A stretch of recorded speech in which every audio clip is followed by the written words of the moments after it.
Today we'll be talking about ChatGPT being banned in Italy, Elon Musk's plans to take over the world with the Everything app, the SEC's plans to redefine the term exchange to include decentralized finance, and Ripple's Liquidity Hub. My name's Taron, and welcome to Last Week in Crypto.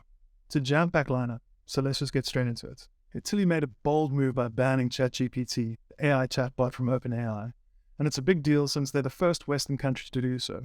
The Italian Data Protection Authority cited a data breach, lack of transparency, and non-compliance with general data protection regulation. It sparked quite the debate about AI regulation, privacy, and innovation. Italy's own deputy prime minister thinks the ban is hypocritical, but some experts say it's justified due to unmanageable privacy risks. What does this mean for the future of AI?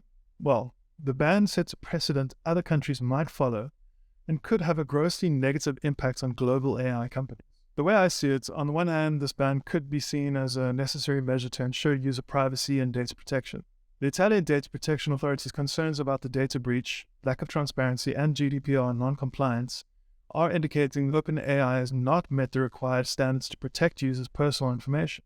This ban could encourage OpenAI and other AI companies to improve their data handling and privacy practices, ensuring they align with the GDPR and other privacy regulations. But on the other hand, the ban could potentially stifle innovation in the AI space.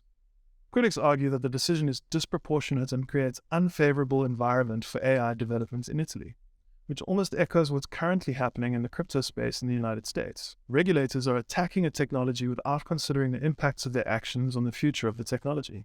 And then there's the very real potential for the ban to set a precedent for other countries to follow, which could have a broader implication for AI companies operating globally. So at the end of the day, finding the right balance between privacy and protection, ethical considerations, and technological innovation is crucial for the future of AI. So the trillion-dollar question I pose to you is, how do we balance innovation with privacy and ethics? And how do you feel about this ban and what it could mean for AI globally? The news just wouldn't be news if it didn't involve Elon Musk. He and Twitter are taking over the world one stock at a time. Twitter is now your one-stop shop for stocks and crypto trading, thanks to its new partnership with eToro. They're opening the floodgates for real-time investment info and trading, all within the app. Now you may be asking what Elon Musk's master plan is. If you weren't already aware, he is believed to be transitioning Twitter into the ultimate everything app, which he initially called X. But now there's no more switching apps or missing out on juicy market gossip, and with Elon Musk at the helm, Twitter could be positioning itself to transform into a financial powerhouse. Elon Musk is essentially aiming to become the world's largest bank. It looks like we should be getting ready to trade, tweet, and talk all things money on the app of all things. It seems we could be on the cusp of a new era of social finance. In my opinion, this partnership could prove to be a game changer for both the world of finance and social media. This integration will democratize access to financial markets and could redefine how people discuss, learn, interact with money, and engage with investments online. Elon Musk's vision of creating the world's largest financial institution with Twitter is bold and ambitious. Still, given his track record, this could very well be the future of finance. What are your thoughts about Twitter becoming the everything app in this new partnership with eToro? Maybe we shouldn't be celebrating financial inclusivity just yet. The US SEC is revisiting its definition of an exchange and might include DeFi participants. SEC Chair Gary Gensler thinks it's about time to modernize the rules and give investors some added protection. SEC Commissioner Hester Peirce isn't so sure. She's worried about the idea of forcing centralization on decentralized systems and the impact it might have on the American public. If you want to have a say, you've got a 30-day window for public comments following publication in the Federal Register, so don't miss out. I have included a link to the Federal Register in the description of this video if you're interested and want to find out more. My belief is that decentralization is the lifeblood of the cryptocurrency revolution, and any move towards centralization is a dangerous and regressive step.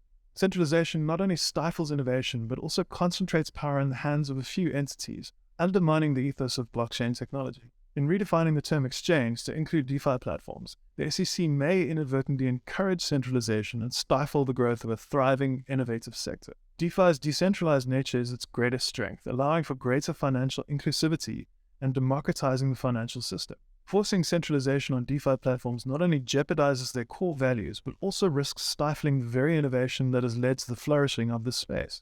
It's essential that these regulators wake up and start protecting the decentralized nature of DeFi rather than pushing for centralization that could ultimately harm the industry and hinder progress. How do you think this will turn out? Will we see a more centralized DeFi ecosystem, if that's even possible?